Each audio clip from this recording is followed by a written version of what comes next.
আসসালামু আলাইকুম। আমি মোহাম্মদ শামিউর রহমান ট্রেডিং বাংলাদেশ থেকে।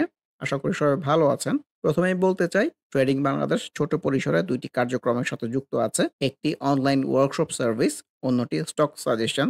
দুটোই নামমাত্র মূল্যে পেইড সার্ভিস। ২ ঘন্টার মাত্র ২ টি সেশনের মাধ্যমে এই ওয়ার্কশপটি ডিজাইন করা হয়েছে। স্টক প্রাইসের বেসিক ক্যারেক্টারিস্টিক্স এবং কিছু ইফেক্টিভ স্ট্র্যাটেজির কম্বিনেশন করে এই ওয়ার্কশপগুলো ডিজাইন করা। নতুন কিংবা পুরাতন যেকোনো ধরনের বিনিয়োগকারী এই ওয়ার্কশপে অ্যাটেন্ড করতে পারবেন। যারা প্র্যাকটিক্যালি ট্রেডিংটা হাতে কলমে শিখে রেগুলার ইনকাম জেনারেট করতে চান, তারা চাইলে ট্রেডিং বাংলাদেশের এই ওয়ার্কশপ কার্যক্রমে যুক্ত হতে পারেন। এর বাইরে যারা চাকরি, ব্যবসা কিংবা অন্য যেকোনো ধরনের কাজের জন্য রেগুলার এই মার্কেটটা ফলো করতে পারেন না, কিন্তু স্টক মার্কেটের সাথে কানেক্ট থাকতে চান, তারা চাইলে ট্রেডিং বাংলাদেশের স্টক সাজেশন সার্ভিসটা অ্যাভেইল করতে পারেন। এর বাইরে এই চ্যানেলে ট্রেডিং বেসিক্স নামে একটি প্লেলিস্ট রয়েছে। এটি মূলত ট্রেডিং শেখার প্লেলিস্ট। ক্যান্ডেলস্টিক এবং এর বিভিন্ন প্যাটার্ন, বিভিন্ন effective strategy, for example moving average trading strategy, upswing এর বিভিন্ন ফেজ এবং এই ফেজে ট্রেড প্ল্যান করার কোনো স্কোপ আছে কিনা, কিংবা বাউন্স ব্যাক ক্যান্ডেলগুলো কেমন হতে পারে, এসব সহ ট্রেডিং সংক্রান্ত বিভিন্ন বিষয়ের উপর ভিডিও দেয়া আছে। যে যেখানে আছেন সেখান থেকেই ট্রেডিং বেসিক্স প্লেলিস্টটি ফলো করে ট্রেডিং সম্পর্কে আইডিয়া নিতে পারেন। আলোচনার শুরুতে যদি ইন্ডেক্সটা নিয়ে বলি, ইন্ডেক্সটা অ্যাজ এক্সপেক্টেড কারেকশনের ফ্লোতেই আছে।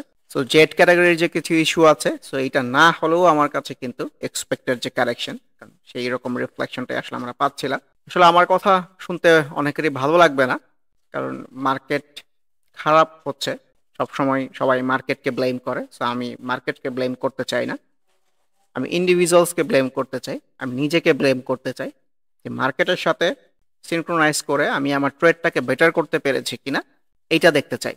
কারণ লাস্ট কিছুদিন ধরেই মার্কেট কিন্তু সেল সিনারিও রিফ্লেকশনটাই দেখাচ্ছিল। এই দুই একটা স্টক দিয়ে তো আসলে মার্কেট দীর্ঘমেয়াদে ভালো করা যায় না। সো এইখানে যে প্রথম সেল সিনারিও বলেছিলাম এই ছোট্ট আপসুইং এর পরে, তো আমার কাছে এই সিনারিওটা কিন্তু এইখানে এক্সপেক্টেড ছিল। সো ২ দিন পরে এসছে, it doesn't matter at all. কারণ এই ২ দিন যে ভালো করেছে, ক্যান্ডেলের মধ্যেও কিন্তু ভালো রিফ্লেকশন নাই। So আমার এক্সপেকটেশন ছিল যে এই ক্যান্ডেলের পরেই কারেকশনটা হবে। যাই হোক, তা হয় নাই। কিন্তু আপনি যদি এই লাস্টে ৩-৪ দিন দেখেন, মার্কেটে কিন্তু আসলে ভালো বাই সিনারিও নাই। যখন মার্কেটে ভালো বাই সিনারিও নাই, তখন ট্রেডিং এর প্রেক্ষাপট থেকে ক্যাশ ফ্রি রাখাটাই হচ্ছে ওয়াইজ। সব সময় আপনার ইনভলভ থাকতে হবে এরকম তো কোনো ইস্যু আসলে নাই। Sometimes no trade considered as good trade. So index কারেকশনের ফ্লোতে আছে, যেমন কয়েকদিন ধরে বলতেছিলাম, তার রিফ্লেকশন পাওয়া যাচ্ছে। এই কারেকশনটা আসলে কোথায় গিয়ে শেষ হয় এটাই দেখতে চাই। ইম্পর্টেন্ট পার্ট হচ্ছে, আমার কাছে মনে হয় আপকামিং ডেজগুলোতে ২-৩ দিনের মধ্যে আমরা ট্রেড প্ল্যান করার অনেক নতুন নতুন সিনারিও পাবো। আজকেও ট্রেড প্ল্যান করার অনেক সিনারিও আমার চোখে পড়েছে, কিন্তু যেহেতু ইন্ডেক্স কারেকশনের ফ্লোতে আছে, আমি একটু রিটেস্টের জন্য ওয়েট করতেছি যে কোন স্টকগুলো আমাদের রিটেস্ট পাওয়া যায়। সো ইন্ডেক্সের ইম্পর্টেন্ট পার্ট হচ্ছে ক্যান্ডেলের নিচে ছোট হলেও উইক এসছে। তো শুরুতেই যদি ইন্ডেক্সের ৩ মিনিটের গ্রাফটা থেকে একটা আইডিয়া পেতে চাই, মার্কেট কিন্তু আসলে অল থ্রু নেগেটিভই ছিল, কিন্তু লাস্টের যে অংশটা ছোট হলেও এই যে ছোট্ট একটা আপসুইং, দেন আবার কারেকশন, আবার কিন্তু এই আপসুইং হয়েছে। সুইং এর এই যে টপ, তারপরের টপটা কিন্তু তার উপরে হয়েছে। সো ডেফিনেটলি এটা একটা পজিটিভ সাইন। সো এই অংশটা কিন্তু ডেফিনেটলি একটা ট্রেন্ডি সিনারিওর মধ্যে শেষ হয়েছে। সো আপকামিং ডেইস কেমন বিহেভ করে এটা খুবই ভাইটাল হবে। এইটুকের জন্যই কিন্তু ডে চার্টে আমরা নিচে ছোট হলেও কিন্তু একটা উইক দেখতে পেয়েছি, শেষের দিকে অল্প একটু হলেও কিন্তু বায়ারের অ্যাক্টিভিটিটা ছিল। সো ডে চার্টে যদি আবার ফিরে আসি, যে এই যে বায়ারের ছোট্ট একটা অ্যাক্টিভিটি, এটা কিন্তু অনেক স্টকের মধ্যে রিফ্লেক্টেড হয়েছে। আমি বারে বারেই বলতেছি বা শুরুর দিকেও বলেছিলাম যে রিটেস্ট লাগবে, কারণ অনেক স্টকের মধ্যে কিন্তু প্রপার কারেকশন হয়েছে, সেগুলোর মধ্যে রিটেস্ট না পেলে ট্রেড করাটা আসলে ওয়াইজ হবে না। সাপ্তাহিক আলোচনায় তো চেষ্টা করি সকল স্টকে কাভার করার জন্য। যে সকল স্টকের মধ্যে আসলে বলার মতো কিছু থাকে না, সেগুলো তো আসলে খুব একটা বলি না। For example first Janata mutual fund, বলার মতো কিছুই নাই। দীর্ঘমেয়াদে ডেফিনেটলি ঠিক আছে, কিন্তু ট্রেডিং এর প্রেক্ষাপট থেকে কোনো ইন্ডিকেশন নাই চার্টের মধ্যে। ফার্স্ট প্রাইম মিউচুয়াল ফান্ডের কথা যদি বলি, আজকের ক্যান্ডেলের রিফ্লেকশন তো ভালো না, গত ২ দিনেরও রিফ্লেকশন ভালো ছিল না, উইক টু উইক আসতেছিল। তখন কারেকশনের ফ্লোতেই ভাবা উচিত। শেষের দিকে যে বায়ারের অ্যাক্টিভিটি খুবই ছোট পরিসরে, তার সাথে কিন্তু আমরানের ক্যান্ডেল ওয়াইজ রিফ্লেক্টেড হয়েছে, কিন্তু এই টাইপের ক্যান্ডেলও আমি ট্রেড নেওয়ার পক্ষে না, একটা রিটেস্ট দরকার। সো ভলিউমের অ্যাজ ইউজুয়াল কোনো ডেভেলপমেন্ট ওইভাবে স্পেশাল কোনো কিছু নাই, কিন্তু জায়গাটা কিন্তু নট দ্যাট ব্যাড। এই কনভেনশনাল সাপোর্টের আশেপাশেই আছে। আমরা টেকের মধ্যেও ডাউনসুইং এর পরে একটা হাফ হার্টেড সিনারিও। ব্যাংক সেক্টরের অ্যাক্টিভিটি তো আমরা দেখেছি আজকে অনেক ব্যাংকের মধ্যেই। এবি ব্যাংক এই ডাউনসুইং এর পরে হুট করে ভালো করে ফেলা ভেরি আনএক্সপেক্টেড, এগুলো প্রেডিক্ট করার আসলে কোনো ওয়ে নাই।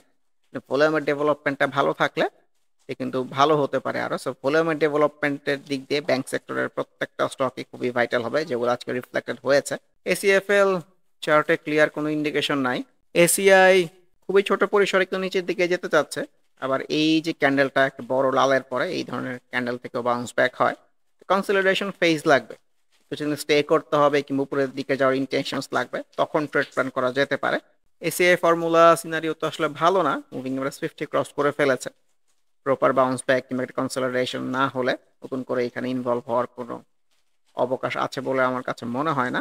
অ্যাকমি ল্যাব কারেকশনের ফ্লোতেই ভাবা উচিত, যদিও ক্যান্ডেলটা ডাউনস্ট্রিং এর পরে অনেক সময় বাউন্স ব্যাক হয়। এখানেও রিটেস্ট লাগবে ইনফ্যাক্ট। অ্যাকমে পেস্টিসাইডের নিচেও কিন্তু ইন্ডেক্সের মতো উইক, নিচে উইক থাকা কিন্তু বায়ারের অ্যাক্টিভিটি প্রকাশ করে। সো রিটেস্ট হলে আরেকটি কনফার্ম হওয়া যায়। একটি ফাইন স্পেশাল ডেভেলপমেন্ট নাই, চার্টে প্রচুর লাল। এডিএনটেল তো আজকে ভালো করেছে, সেই ভালোকে আমি খুব একটা ভালো বলতে চাচ্ছি না, কারণ আনইউজুয়াল ভলিউমের অ্যাক্টিভিটি আছে। আনইউজুয়াল ভলিউমের অ্যাক্টিভিটি থাকলে এবং সেম পরিমাণ আপকামিং যদি ভলিউম কন্টিনিউ না হয়, তাহলে হয়তো সুইংটা উপরের দিকে যেতে পারবে না, এরকম একটা সিনারিও হয়ে আবার কালেকশনের পথে চলে আসবে। অ্যাডভেন্ট তো বলার কিছু নাই, জেড ক্যাটাগরিতে চলে গেছে। সো নতুন কবে চার্টে আবার একটা প্যাটার্ন ক্রিয়েট হয় সেটার জন্য ওয়েট করতে হবে। FC Agro downswing continues. আফতা বটল কিন্তু কনভেনশনাল সাপোর্টের দিকে আসতেছে, অবজারভেশনের মধ্যে রাখেন। অগ্নিসিস গতকালের ক্যান্ডেলকে যদি বাউন্স ব্যাকও বলি, আজকের রিফ্লেকশন কিন্তু ভালো না, ভলিউমটা ডেভেলপ করতে পারে নাই। সো এই ক্যান্ডেলেও কেউ ট্রেড প্ল্যান করে থাকলে এক্সিট প্ল্যানটাই আমার কাছে মনে হয় ওয়াইজ। আর যদি কারেকশন না হয়ে আর একটা রিচার্জ টাইপ সিনারিও আসে, একটা ভালো ক্যান্ডেল আসে ইনফ্যাক্ট, সেটাও কিন্তু করে ট্রেড প্ল্যান করার জায়গা হতে পারে। এআইএল গতকালে তো মেনশন করতেছিলাম একটা থ্রেশহোল্ড এর মতো জায়গা, তারই বাজার রিফ্লেকশনটা আজকে পাওয়া গেছে। তো আবার ডাউনসুইং এর প্রতি ভাবতে হবে। আলহাস্টেক্স আজকের রিফ্লেকশন তো খুবই বাজে হয়েছে। সো সাইড সুইংই করতেছিল, সেলসিনো টাইপ ক্যান্ডেলই আসতেছিল। সো ফাইনালি যদি এই মুভিং এভারেজ গুলোকে ক্রস করে চলে যায়, তাহলে কিন্তু আবার একটু প্রপার ডাউনসুইং এর ফ্লোতে ভাবা উচিত। যেহেতু ছোট পরিসরে এখনো ভলিউমটা অ্যাক্টিভ আছে, সো আশা যে একবারে ফুরিয়ে গেছে এরকম না। সো আপকামিং ডেজ আলহাস্টেক্স এর জন্য খুবই ভাইটাল হবে। আলিফ আসলে এই ধরনের ক্যান্ডেল থেকে ক্লিয়ার কোনো প্যাটার্ন নাই। আমান ফিড আজকে তো ভালো করেছে, আসলে ডাউনসুইং এর পরে এই ধরনের স্ট্রং গ্রিন ক্যান্ডেলে ট্রেড প্ল্যান করার পক্ষে আমি আসলে না। রিটেস্ট পেলে কনফার্ম হয়ে ট্রেড প্ল্যানটা সাজানো যায়, কোনো ইন্ডিকেশন ছাড়াই প্রপার একটা রেড ক্যান্ডেলের পরে প্রপার একটা গ্রিন ক্যান্ডেল চলে আসছে। তো ভেরি ইনডিসাইসিভ সিনারিও।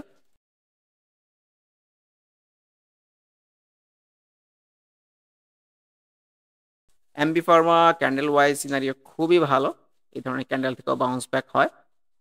জায়গাটাও কিন্তু মুভিং এভারেজ 50 এর আশেপাশ থেকে। লেটস সি চ্যাপ্টার ইন্ডেক্স কেমন বিহেভ করে। প্রাণ প্রপার ডাউনসুইং এর প্রতি ভাবা উচিত। আনলিমাও তো জেড ফ্যাক্ট, সো চার্টে প্যাটার্ন ক্রিয়েট করলে হয়তো কিছু বলা যাবে। আনোয়ার গ্যালভানাইজিং এর ক্যান্ডেলের অনুযায়ী কিন্তু বাউন্স ব্যাক, কিন্তু রিচার্জটা ভাইটাল হবে ইন দিস কেস। এওএল এর কথা বলতে চাই, Z category fact. So Z ক্যাটাগরিতে যেগুলো চলে গেছে সেগুলো নিয়ে আসলে আজকে আর কিছু বলতেছি না, কারণ এগুলোর মধ্যে নতুন করে চার্ট প্যাটার্ন ক্রিয়েট না করলে, নতুন করে ক্যান্ডেল ক্রিয়েট না হলে আসলে ব্রেক করা খুবই ডিফিকাল্ট হয়ে যাবে। অ্যাপেক্স ফুড কনভেনশনাল কিন্তু একটা সাপোর্টের আশেপাশেই আছে, সো এই ধরনের ক্যান্ডেল থেকে বাউন্স ব্যাক হতে পারে, কারণ এসছে প্রপার একটা ডাউনসুইং এর পরে। দেখা যাক। অ্যাপল ইস্পাতের কথাও বলতে চাই, এই ধরনের ক্যান্ডেল থেকেও তো বাউন্স ব্যাক হয়, এর আগে আমরা কয়েকবারই পেয়েছি, হয় নাই। সো এটা কিন্তু কনভেনশনাল সাপোর্টের কাছাকাছি বা একটু নিচে এসেও এরকম সিনারিও আসতে পারে। দেখছি লো পেডের মধ্যে অ্যারামিড ইনডিসাইসিভই বলতে চাই, same goes for Aramit Cement. Argon ডেনিমের মধ্যেও ক্লিয়ার কোনো প্যাটার্ন নাই। এশিয়ান ইন্স্যুরেন্স তো কারেকশনের সাথে রিফ্লেক্টেড হয়েছে, same goes for Asia Pacific insurance. পক্ষান্তরে এশিয়াটিক ল্যাব বেটার, ডাউনসুইং এর পরে এই ধরনের ক্যান্ডেল থেকে বাউন্স ব্যাক হয়, তবে একটু রিটেস্ট পেলে কিংবা আগামী দিনে ক্যান্ডেলটা কেমন পাওয়া যায় সেটা দেখে ট্রেড প্ল্যান করাটা ওয়াইজ হবে হয়তো। এশিয়ান টাইগার ডাউনসুইং এর ফ্লো। অ্যাটলাস ব্যাংক তো খুবই বাজেভাবে রিফ্লেক্টেড হচ্ছে, তো কারেকশনগুলোকে অবজারভেশনের মধ্যে রাখা যেতে পারে। Aziz Pipe low paid up capital স্টকের মধ্যে অনেক নিচ থেকে কিন্তু গ্রিন ক্যান্ডেল দিতে পেরেছে, সো আমি এই ধরনের গ্রিন ক্যান্ডেলে ট্রেড প্ল্যান করার পক্ষে না। বঙ্গজের কথাও বলতে চাই। আমি যদি একটা ট্রেন্ড লাইনে ড্র করি, ট্রেন্ড লাইনের সাপোর্টের আশেপাশেই হয়তো ওকে পাওয়া যাবে। সো সেই দিক দিয়ে চিন্তা করলে জায়গাটা not that bad. Individual candle খুব একটা ভালো আসে নাই। ব্যাংক এশিয়া একটা সাইড সুইংয়ে যাওয়ার চেষ্টা করতেছে, ইনডিসাইসিভই বলতে চাচ্ছি। বারাকা পাওয়ার এই ধরনের ক্যান্ডেল থেকেও তো অনেক সময় বাউন্স ব্যাক হয়, রিটেস্ট দরকার হবে। ইনফ্যাক্ট এর আগেও আমরা এই টাইপের ক্যান্ডেল থেকে ছোট আপসুইং দেখেছি। লেটস সি যে এই ধরনের ক্যান্ডেল থেকে কেমন রেসপেক্ট করে। ব্রিটিশ আমেরিকান টোবাকো গতদিন যেমন বলেছিলাম সেল সিনারিও, তার রিফ্লেকশনটাই কিন্তু পাওয়া গেছে। তো ডাউনসুইং এর ফ্লোতেই ভাবা উচিত। বিবিএস প্রপার কারেকশন হচ্ছে, কারেকশনগুলোকে অবজারভেশনের মধ্যে রাখেন। প্রপার বাউন্স ব্যাক রিটেস্ট পেলে নতুন ট্রেড প্ল্যান করার জায়গা হতে পারে। ফর এক্সাম্পল বিবিএস কেবলস এর মধ্যে কিন্তু আমরা প্রপার একটা বাউন্স ব্যাক টাইপ সিনারিও পেয়েছি। অলরেডি এই ডাউন সুইং এ একটা দুইটা তিনটা ফেজের সামনে এসে আমরা দাঁড়িয়ে আছি। তো নর্মালি একটা ডাউন সুইং এ কিংবা আপ সুইং এ 3-4টা ফেজের বেশি হয় না। সো এই ধরনের ক্যান্ডেল থেকেও কিন্তু বাউন্স ব্যাক হতে পারে, আর রিটেস্ট পেলে তো খুবই ভালো হতো। সো বাউন্স ব্যাক এর পার্সপেক্টিভ থেকে ইন্ডিভিজুয়াল ক্যান্ডেল চিন্তা করলে, সুইং এর কথা চিন্তা করলে BBS Cables looks very good.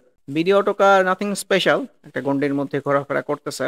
BD কম কারেকশন হচ্ছে, অবজারভেশনের মধ্যে রাখেন। বিডি ফাইন্যান্স গ্রিন ক্যান্ডেল আসলেও স্পেশাল কোনো কিছু চোখে পড়ছে না। বিডি ল্যাম্পস ভলিউমটা ডিক্লাইনিং, ক্যান্ডেলও যে খুব একটা স্ট্রং আসতেছে এরকম কিন্তু না। BD Thai food down swing এর পরে এই ধরনের ক্যান্ডেল থেকে অনেক সময় বাউন্স ব্যাক হয়। Let's see. বিকন ফার্মা কারেকশনের ফ্লোতেই ভাবা উচিত।